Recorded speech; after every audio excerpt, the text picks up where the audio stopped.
Chaque année, c'est le même refrain. L'été bat son plein, les concombres rampent partout, les vignes s'en mêlent, et vous vous demandez désespérément où fixer tout ça. Ça vous parle, n'est-ce pas? Et si je vous disais que la solution à ce casse-tête ne se trouve pas sous le soleil brûlant de juillet, mais dans le froid mordant de février? Oui, vous avez bien entendu. L'hiver est en réalité le moment secret pour garantir une récolte record. Dans la vidéo d'aujourd'hui, je vais vous révéler tous les secrets pour créer le palissage idéal pour vos concombres et votre vigne.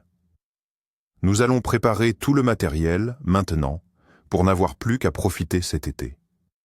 Restez avec nous et découvrez comment une tâche simple, effectuée en hiver, peut révolutionner votre façon de jardiner et rendre jaloux tous vos voisins. Avant de nous saisir des outils, clarifions un point. Pourquoi avons-nous besoin d'un palissage? Beaucoup laissent encore les concombres courir sur le sol et la vigne grimper sur la clôture, par habitude. Mais c'est une grave erreur. La culture verticale n'est pas qu'une simple tendance, c'est une nécessité agronomique. Premièrement, cela permet une économie d'espace colossale. Sur un seul mètre carré, vous pourrez obtenir plusieurs fois plus de récoltes. Deuxièmement, les plantes palissées sont mieux aérées et reçoivent plus de soleil. Dites adieu aux maladies fongiques et à la pourriture. Les fruits ne traînent pas sur la terre humide. Ils restent propres, beaux et bien plus faciles à cueillir. Et pour la vigne, un support approprié et l'assurance d'une bonne santé pour les sarments et d'une meilleure douceur des baies. Alors, pourquoi en parler en plein hiver? C'est simple. Vous avez le temps. Pas de précipitation, pas de soleil de plomb. Vous pouvez tout planifier sereinement, acheter les matériaux, peut-être même en profitant des promotions hivernales, et prendre votre temps pour faire toutes les découpes au chaud dans votre garage ou votre atelier. Au printemps, il ne vous restera plus qu'à assembler le kit prêt à l'emploi. Alors, par où commencer une grande construction? Eh bien, par la planification, évidemment. Et notre treillage n'y coupe pas. La première et la plus importante soirée de l'hiver, consacrez-la entièrement à l'élaboration de ce plan. Ne vous précipitez pas tout de suite au magasin pour acheter des poteaux ou des tubes. Munissez-vous plutôt d'un mètre ruban, d'un carnet et rendez-vous sur votre parcelle, même si elle est recouverte de neige. Vous devez définir clairement l'emplacement exact. Où allez-vous faire grimper vos concombres? Où sont vos pieds d'aume de vigne? Mesurez la longueur et la largeur de vos parcelles. Réfléchissez bien à l'ensoleillement. L'idéal est d'orienter votre treillage du nord au sud. De cette façon, vos plantes profiteront d'un maximum de lumière, et ce, toute la journée. Faites un croquis simple de la structure à venir. Quelle hauteur prévoyez-vous? Pour les concombres, 2 mètres suffisent amplement, mais pour la vigne, il faudra peut-être monter jusqu'à 2,50 m. Quelle distance doit séparer les poteaux? Généralement, on compte entre 2 et 3 mètres. Ce simple croquis, même s'il est fait rapidement sur un coin de table, deviendra votre véritable feuille de route. Il vous permettra de calculer avec précision la quantité exacte de matériaux nécessaires et vous évitera des erreurs coûteuses ou des modifications fastidieuses par la suite.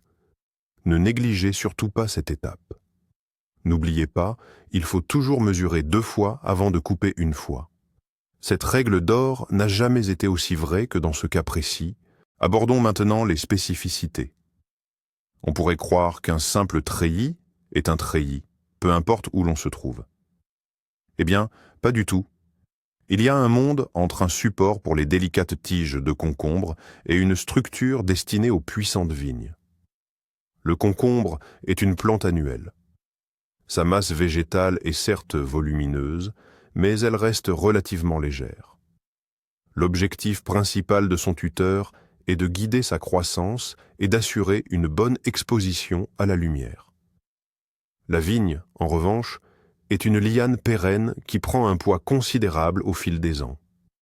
Ses sarments sont épais et robustes, et la récolte peut facilement atteindre plusieurs dizaines de kilos. C'est pourquoi la structure de palissage pour la vigne doit être monumentale, incroyablement robuste, conçue pour durer des décennies, est capable de résister non seulement au poids de la plante, mais aussi aux violentes bourrasques de vent. Par conséquent, les matériaux utilisés, la méthode de fixation et même la base de fondation des poteaux seront radicalement différents. Comprendre cette distinction est la clé du succès. Tenter de cultiver de la vigne sur un simple filet à concombre fragile, c'est vouer à l'échec l'intégralité de son travail et de sa récolte. C'est pourquoi nous allons désormais étudier ces deux types de construction en parallèle, en mettant en évidence leurs différences cruciales à chaque étape. Commençons par le matériau le plus populaire et le plus chaleureux, le bois. Le treillis en bois est très esthétique. Il s'intègre parfaitement dans le paysage de n'importe quel jardin, conférant une sensation de confort et d'harmonie naturelle. Pour un treillis à concombre, des tasseaux de pin ou d'épicéa de section 50 sur 50 mm, ou même de simples planches, conviendront parfaitement. Ce sera largement suffisant pour supporter le poids des plants et des fruits tout au long d'une saison. Pour la vigne, en revanche, les exigences sont bien plus sérieuses. Il faudra des poteaux en bois dur, comme le chêne ou le mélèze, qui résistent mieux au pourrissement. La section de ces poteaux ne devrait pas être inférieure à 100 sur 100 mm.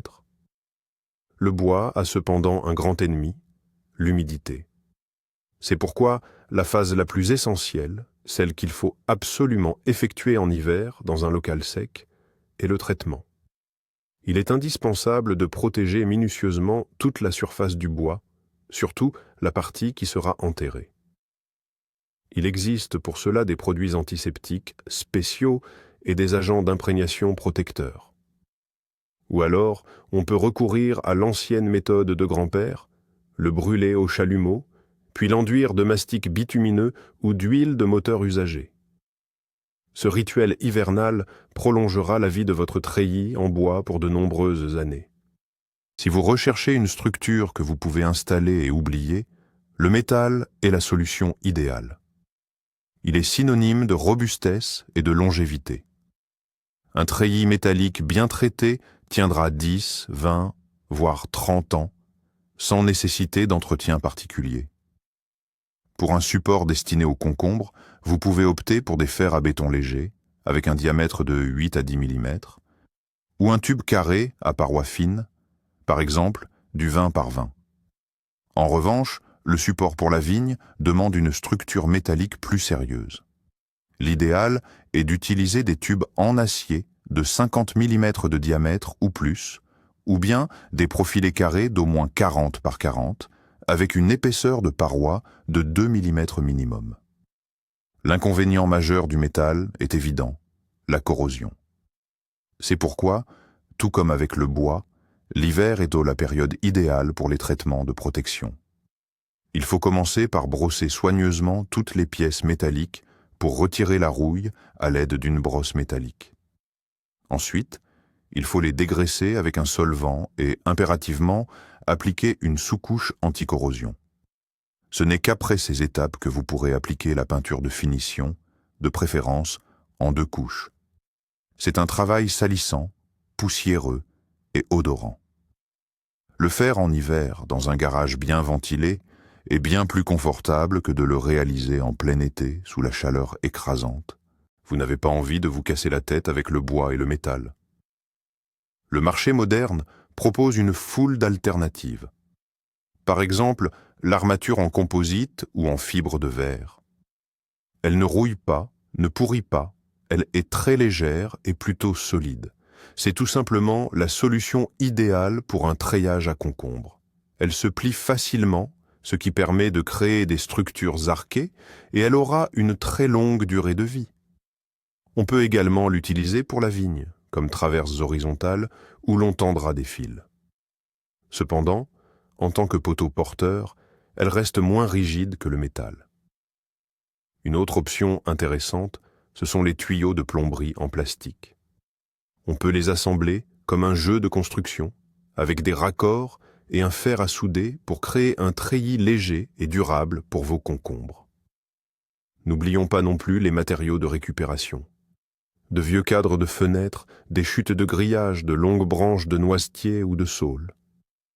tout cela peut se transformer en un support fiable pour vos plantes. L'hiver est le moment idéal pour faire l'inventaire de vos trésors cachés dans la remise et laisser libre cours à votre créativité. C'est non seulement économique, mais aussi écologique. Une fois la structure de poteau et de traverse établie, la question essentielle se pose. Quel support nos plantes vont-elles utiliser pour grimper? Deux options principales s'offrent à nous, le filet ou le fil tendu. Pour les concombres, qui s'accrochent naturellement à leur support grâce à leur vrille, le filet est la solution idéale. Il peut s'agir d'un filet à ramer en plastique, doté de grandes mailles, facile à trouver dans n'importe quelle jardinerie. Il est léger, n'abîme pas les plantes, et son installation est très simple. L'alternative est le grillage métallique, galvanisé ou revêtu d'un polymère. Ce dernier est plus robuste mais aussi plus lourd et il risque de surchauffer fortement au soleil. En revanche, le filet n'est pas le meilleur choix pour la vigne. Ces sarments puissants nécessitent d'être formés, guidés et attachés manuellement. C'est pourquoi on utilise plutôt des rangées de fils métalliques tendus horizontalement. Il doit s'agir d'un fil d'acier galvanisé, solide, d'un diamètre d'au moins 3 mm. L'espacement entre ces rangées de fils est généralement de 30 à 40 cm. C'est d'ailleurs en hiver que vous pouvez tranquillement découper le fil à la bonne longueur et préparer le système de tension, sujet que nous aborderons un peu plus tard. Penchons-nous sur la structure la plus populaire et la plus simple pour les concombres en pleine terre, le treillis en forme de A, qu'on appelle aussi la tente. Elle est incroyablement stable, facile à fabriquer et très pratique à utiliser. Imaginez deux cadres, construits avec des tasseaux de bois ou soudés à partir de profilés métalliques. Ces cadres sont reliés en haut par une traverse et installés en angle l'un contre l'autre, formant ainsi la lettre A. On tend ensuite un filet sur ces plans inclinés, où réside l'attrait d'une telle conception. Premièrement, les concombres poussent des deux côtés et bénéficient d'un maximum de lumière.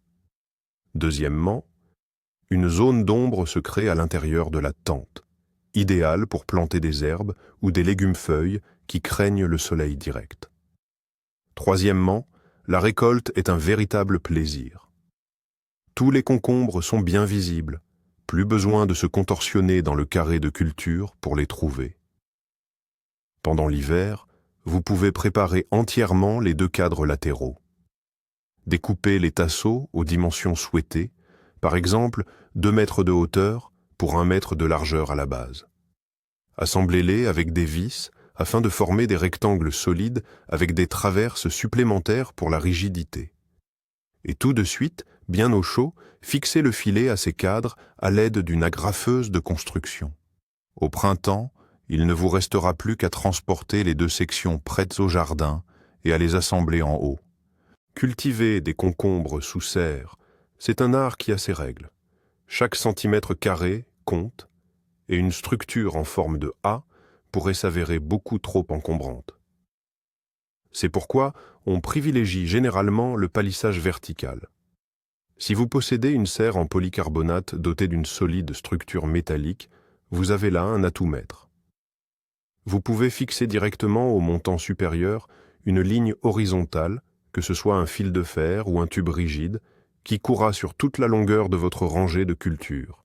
C'est à partir de cette ligne que vous ferez descendre un support individuel pour chaque plant. Ça peut être une ficelle robuste, de la cordelette ou même une petite chaîne.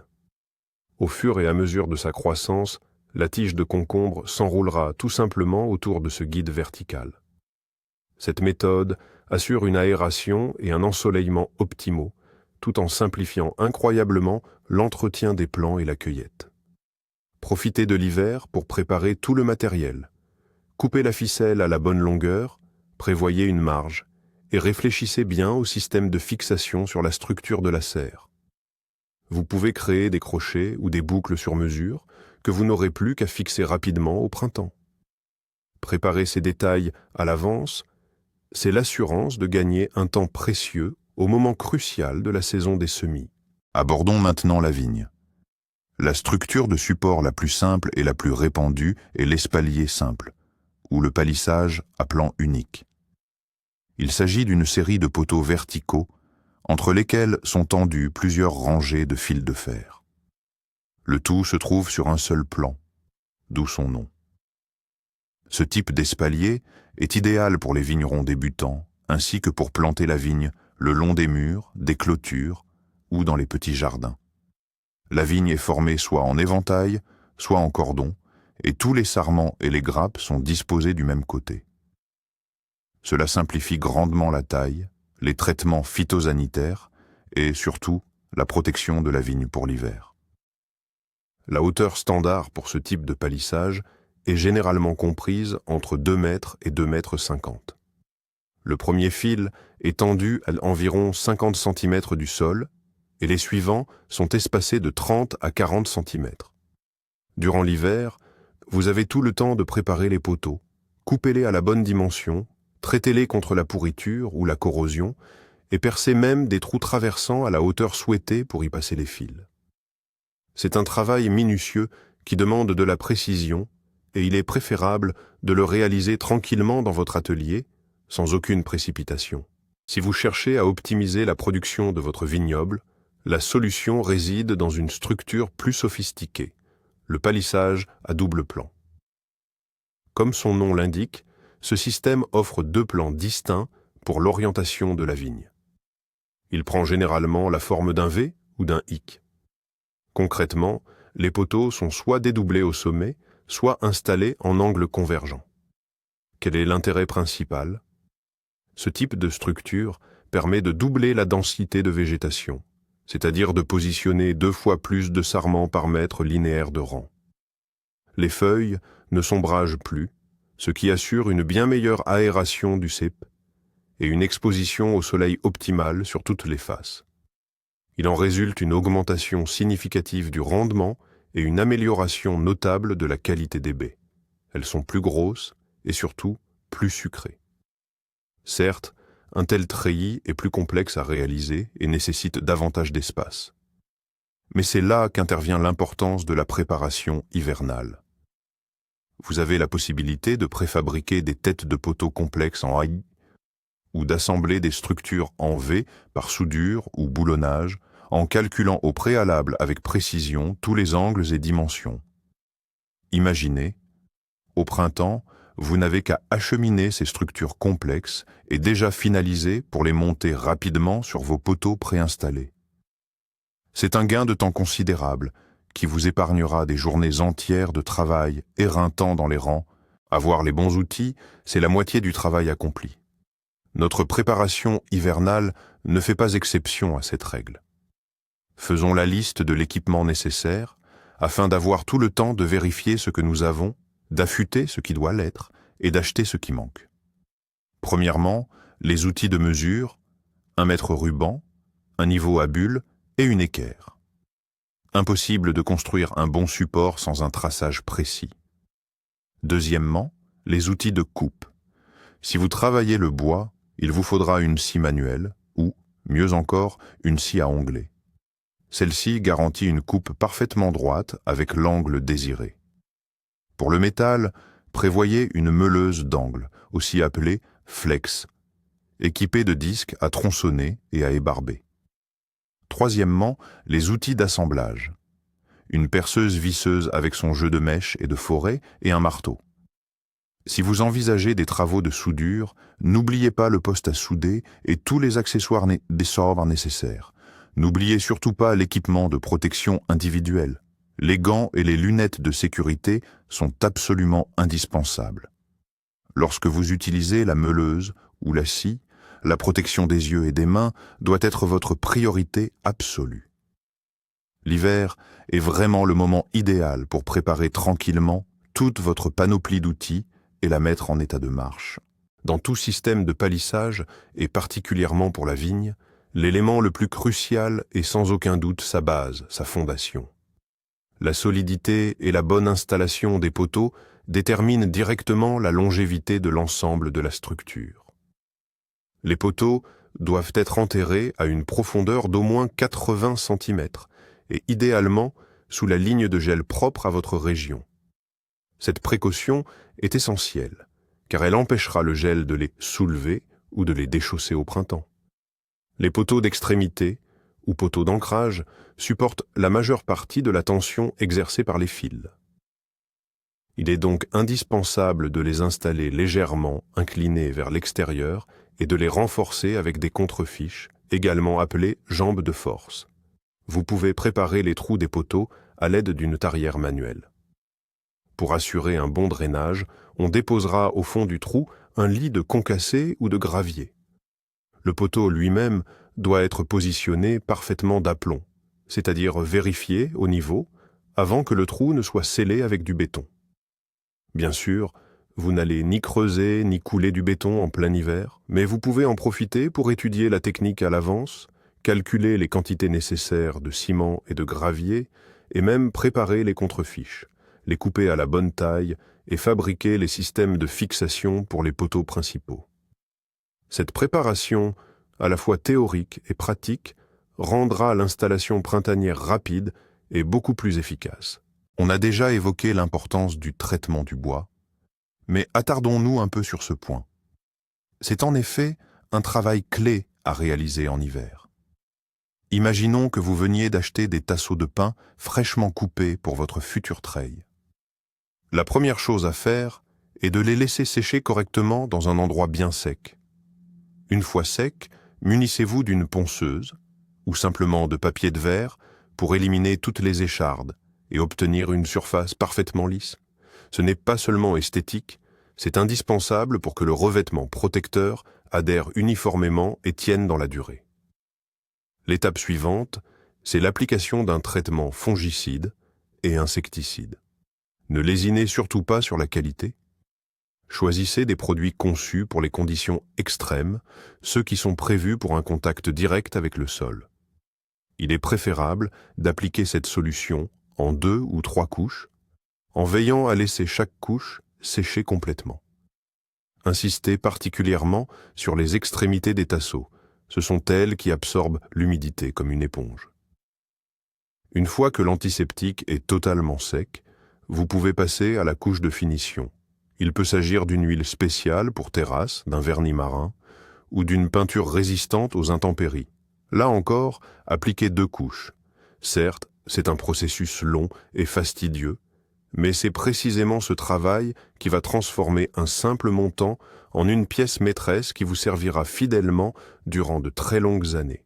Le travail du métal exige une approche particulière et le respect rigoureux des consignes de sécurité.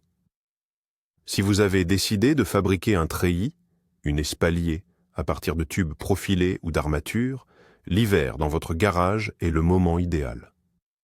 Commençons par la découpe. À l'aide d'une meuleuse d'angle, coupez toutes vos pièces, les poteaux, les traverses, les contrefiches, en respectant scrupuleusement les dimensions de votre plan.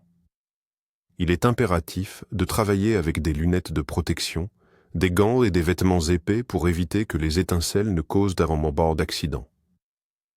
Si vous possédez un poste à souder, vous pouvez immédiatement assembler les principaux éléments de la structure. Par exemple, souder les traverses au poteau ou ces fameux embouts en forme de idée nécessaires pour un treillis à 2 plans. Si vous n'avez pas de poste de soudure, pas de panique. Les éléments métalliques peuvent être assemblés à l'aide de boulons et d'écrous. Pour cela, il vous faudra au préalable marquer l'emplacement et percer tous les trous nécessaires. Et bien sûr, l'étape de la peinture. Après le nettoyage et l'application de l'après, vous pouvez passer à la peinture. L'idéal est d'utiliser des émaux anti-rouille, 3 en 1. Ils intègrent à la fois un convertisseur de rouille, une sous-couche et la finition finale. Il est préférable de peindre au pinceau, en veillant à bien recouvrir tous les angles et les jonctions. Les bombes aérosols sont pratiques, mais le film de peinture qu'elles déposent est souvent trop fin. Comme on dit, le diable se cache dans les détails. Et dans notre domaine, ces détails, c'est la quincaillerie, le matériel de fixation. La solidité de l'ensemble de la structure dépend directement de la qualité et du choix de ces éléments. Si vous réalisez un palissage en bois, il faut absolument opter pour des vis et des boulons galvanisés ou anodisés. Les vis à bois noir vont rapidement rouiller à l'extérieur, laissant des coulures disgracieuses, et finiront par lâcher prise. Pour assembler des pièces métalliques sans passer par la soudure, utilisez des boulons, des écrous et des rondelles. Mais l'élément le plus intéressant dans le montage d'un palissage de vigne, c'est sans doute le système de tension des fils. Le fil a tendance à se détendre sous le poids de la vigne, il faut donc le retendre régulièrement.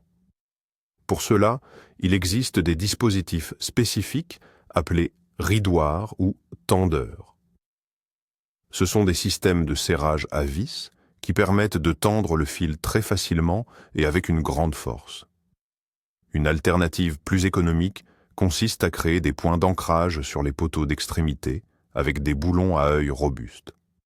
Le fil y sera accroché, puis tendu par simple torsion.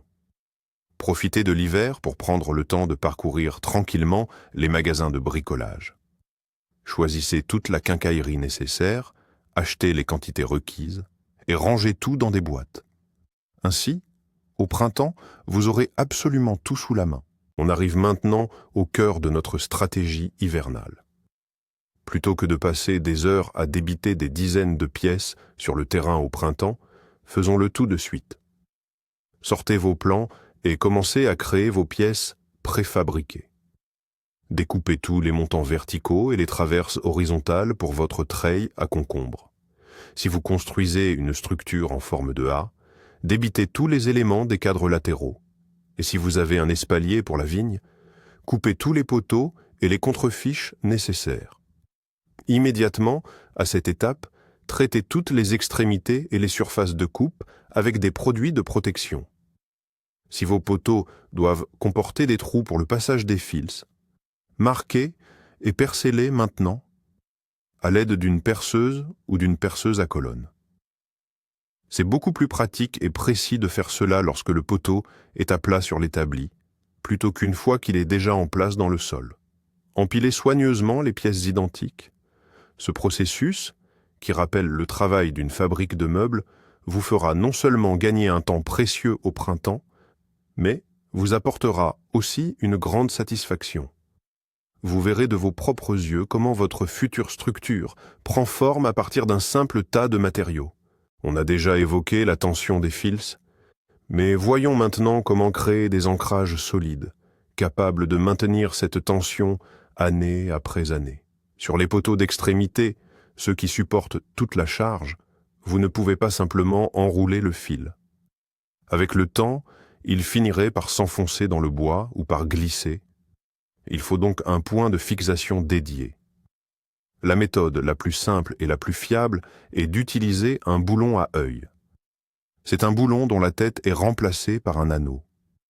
Vous percez un trou traversant dans le poteau, vous insérez le boulon à œil, et vous le serrez fermement à l'arrière avec un écrou et une rondelle plate large. Vous obtenez ainsi un œillet métallique robuste sur lequel vous pouvez accrocher le fil et le tendre à l'aide d'un tendeur. Si vous n'avez pas de tendeur sous la main, il est possible de fabriquer votre propre système de tension directement avec le fil.